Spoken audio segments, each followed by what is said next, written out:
ఎవరైనా బీజేపీలో చేరుతా అంటే చేరొద్దంటమా చేరొద్దంటమా అంటున్నాను. నాకు తెలియదు ఆయన సంగతిగా నేను చెప్తున్నాను. ఎవరైనా బీజేపీలో ఎవరైనా చేరుతామంటే ఎందుకు వద్దంటాం? డెమోక్రటిక్ పార్టీ మరి. అంతేకాదు నేను మళ్ళీ మనవి చేస్తున్నాను, బీఆర్ఎస్ లో ఉన్నటువంటి గ్రామ స్థాయి కార్యకర్తలు గాని, సర్పంచులు గాని, లేకపోతే స్థానిక ప్రజాప్రతినిధులు గాని పెద్ద ఎత్తున బీజేపీలో చేరుతున్నారు. చేరాలని కూడా నేను పిలుపునిస్తా ఉన్నాను.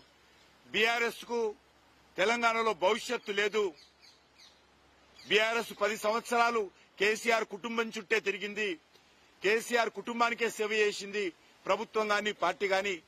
కాబట్టి ఈరోజు దేశానికి సేవ చేయడం కోసము నరేంద్ర మోడీ గారి నాయకత్వంలో బీఆర్ఎస్ కార్యకర్తలందరూ భారతీయ జనతా పార్టీలో చేరాల్సిందిగా నేను సగౌరవంగా ప్రతి ఒక్కరిని ఆహ్వానిస్తున్నాను.